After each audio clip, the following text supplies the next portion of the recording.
Hello, everyone. Hi. Hi, in the front, over here. Yeah. Hey. Hi, congratulations on the win. Thank you so much. How are you feeling, and how will you be celebrating? I'm pretty elated, I have to say. I'm not.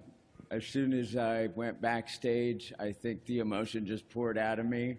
And I think it was hugging Jimmy Kimmel and crying at the same time, and just trying to not get anything on his suit. But this is, a moment that obviously will be etched in my memory, and if it's not, I think I can replay it on a television set every once in a while, but I'd probably be ridiculous for doing that, so I won't.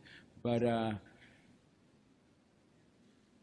for me to stand here as, not the typical leading man, and to have come home with this, I think speaks a lot about where we're headed, and I think we can just keep going further in that direction. Obviously, not just limited to entertainment, but socially and politically, to continue and strive to be as progressive as possible.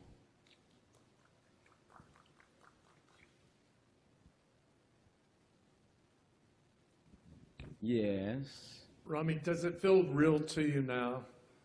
Does it feel real to me now? It's setting in. I was sitting there, and the category came up, and I just, for a second, I was like, I'm not incredibly nervous, because I truly was waiting to hear someone else's name. And I thought, those guys are fantastic. I'm going to hear Bob, or I'm going to hear Kevin, or I'm going to hear Kyle, or Matthew. And I just, when I heard my name, I said, do not move, because it wasn't you.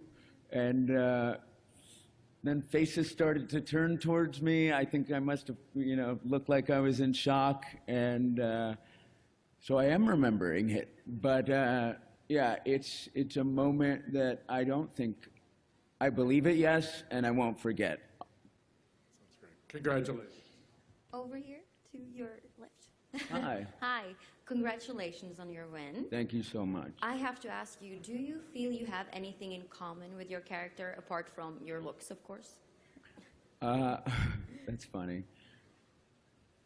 Do I have things in common? I think we all have things in common with him. I think we live in a world right now where so many of us feel voiceless, like we're not being heard by our governments, we're not being heard by our society. I think, I grew up in a family that immigrated here, and my dad worked door to door to sell insurance, and my mom was pregnant with my brother and I, going to work, taking 3 buses going to work, so that they would give their children a opportunity to be special. And my sister's an ER doctor, my brother's a teacher, and I'm standing here today. And I think a lot of people can relate to wanting an opportunity. And I've wanted an opportunity, and now I have it. And I just want everyone, no matter how you grew up, your socioeconomic standard that you were born into, to have an opportunity regardless, to not be stifled in this time in the world, but to be given a chance, like I've been given a chance. Hi. Hey. I have a silly question. Can you share with us for season 3 any kind of theme that you and Sam might be talking about? Like, it was always said that season 2 was darker. Is season 3 going to be more optimistic, or season 2 was also about revolution? Is it going to be more optimistic? Are you going global? Any one word or 2 words you can say about season 3?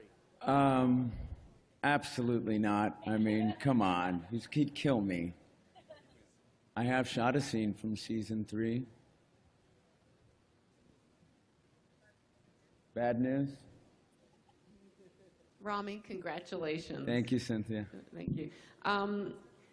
Talk about, one of the things that just blew everybody away is how you managed to telegraph the mental illness of Elliot. Can you talk about how you get in the headspace to play those scenes? When I first started, I just thought, how do I do this that reflects truly what people are suffering through? And it's not just, an actor's depiction of it for the sake of being entertaining or dramatic. And so I read a couple books. I forget the names now. I had them in my memory, but I believe her name was Ellen Sachs, had wrote a book about mental illness. And then I sought out a therapist named Jenny Morey, who I would just ask question after question after question, and God bless her, because I can be relentless, and she listened.